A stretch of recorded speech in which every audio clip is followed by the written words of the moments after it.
So I was having a conversation with somebody on YouTube, the comment section, and they were talking about how the reason they eat carbs is because it makes them, makes them feel like they perform better, makes their brain feel good, and all that jazz. And I've heard that before, but this didn't sound like somebody who was convinced that this was what was making them feel good. It would just seem like, hey, this just seems to be what I do, and this just seems to be the result of what I appear to be doing. So I asked him a simple question. I was like, hey, are you sure that you're not just on some type of dependency on carbs the same way alcoholics have a dependency on alcohol to perform, to think, and to do normal tasks like reading a book, driving a car, unfortunately, or many other things like working several hours a day. I didn't phrase it exactly like that, but in a condensed sense, in a manner that was not meant to be condescending at all. Just simple question. And they responded and they said, no, I guess not. I didn't really isolate these things to to show that it's doing me good. And so they said that they're willing to go ahead and alterate their approach to see if it's really dependent on the carbs. I said, cool, I can respect that, and I mean that. I can respect it, honestly, I do, because this person's, first off, he appears to be honest. He's not hiding anything. He's also not claiming expertise, as I am. I'm not claiming expertise either. I am not an expert on diets. I am not a dietary expert. I have no official training.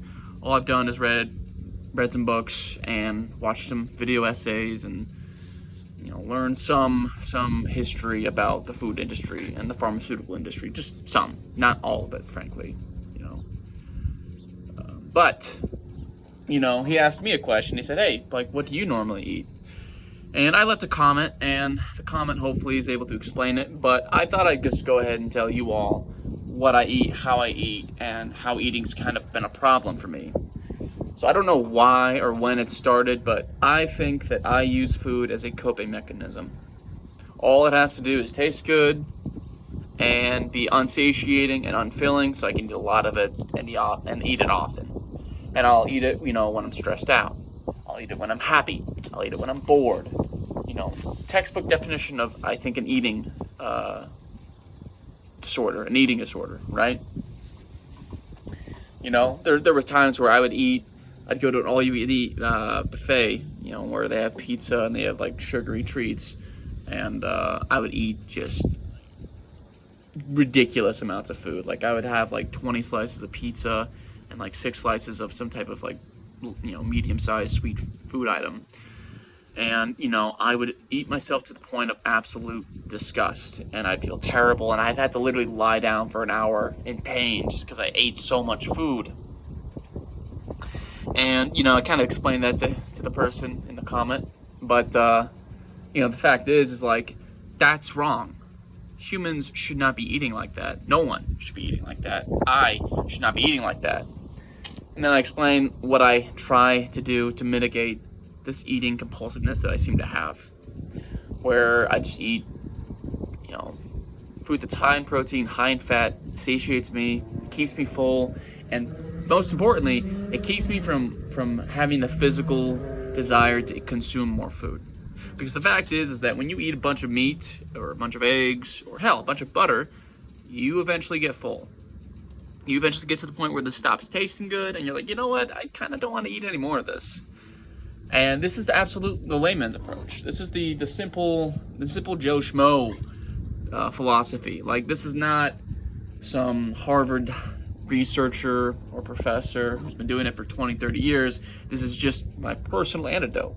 This is my personal experience, and it's not applicable for everyone, okay? Now, of course, if you have 10,000 people all saying, hey, I had this problem, I started to do this, and this seemed to help, then you might have yourself a potential group of people that you could turn into a study to an extent.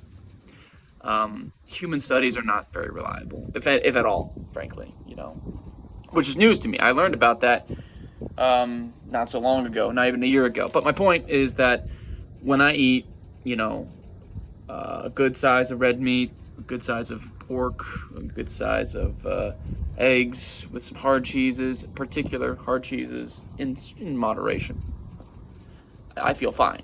It keeps me from going back to the junk food, frankly, because the other day I actually had, an entire box. Not the other day, but like almost a week ago, just teetering on a week ago, I had, I was depressed. I was tight on money, and I was, a little stressed out due to some life circumstances. And I was like, you know what? I'm just gonna get some junk food. I got an entire box of oatmeal cream pies, and I got an entire box of Nutty Buddies. And the worst part is that I went to the gym with the intention of working out that stress, and the gym was closed. And I was like, oh, stupid. The gym's closed right now. It's Sunday. I tried making a video about it, and I just couldn't articulate myself, so I said, whatever, I'm just gonna go to Walmart. And I went to Walmart, and I got the food that I shouldn't have, and I ate a whole bunch of food I shouldn't have, and it made me feel so sick. It made me feel very, very sick. My stomach felt terrible, and I had issues with my bowel movements immediately following the consumption of this food. Now, some people, they can just have one small sweet treat and feel good and go about their day. I cannot. I am incapable of doing that. If you leave me alone with a box of sweet treats that's intended for multiple people, I will eat the entire box of sweet treats. I can have none. I'm the equivalent of an alcoholic, except instead of alcohol, it's ultra processed, refined carbohydrates and sweets. That stuff is my alcohol. And I was actually watching a streamer the other day, same as Raymond, Thoughts in Mind. Love that guy. Super honest, super self-accountable, hardworking, has done things that I've never done and I would like to do one day, But, he was saying that there actually is like an AA for overeating. It's called Overeating Anonymous, I think. So I might actually look into that, frankly, because, I need a support group. I've got basically almost no support group when it comes to my diet and maintaining and sticking to it. And the fact of the matter is that when I stick to carnivore, when I just eat, meat and eggs, so maybe beef, butter, bacon, and eggs, the approach Ken Berry talks about, and I stick to it for a month or longer, I feel great. I have no digestive issues. I have no bowel issues. I have no constipation. I don't have loose stools.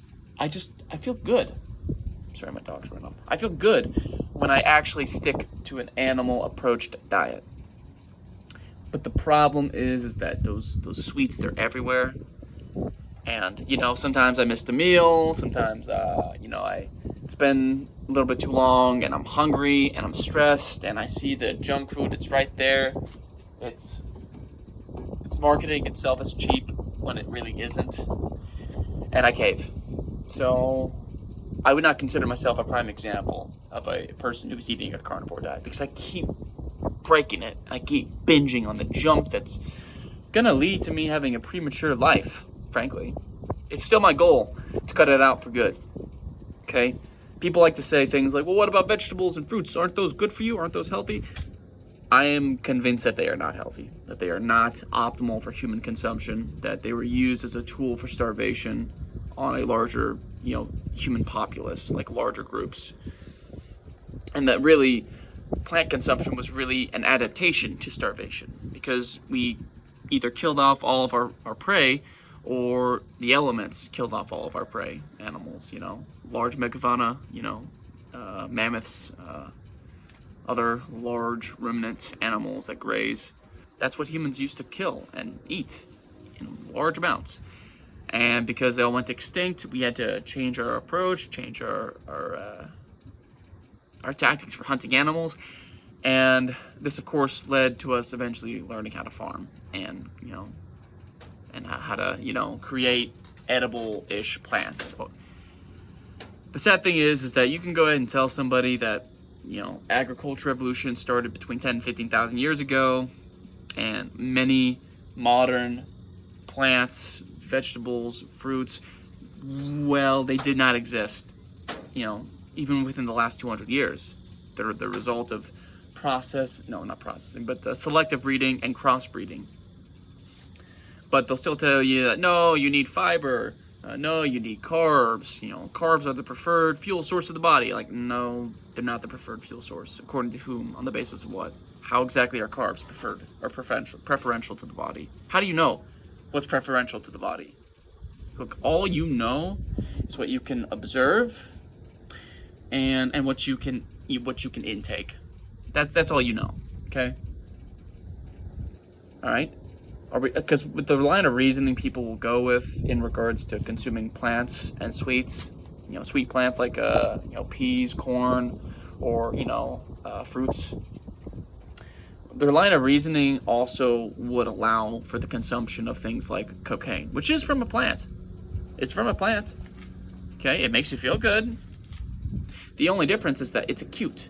You see the remedies and the repercussions of consuming those types of plants immediately, versus with other plants, it's over the course of decades.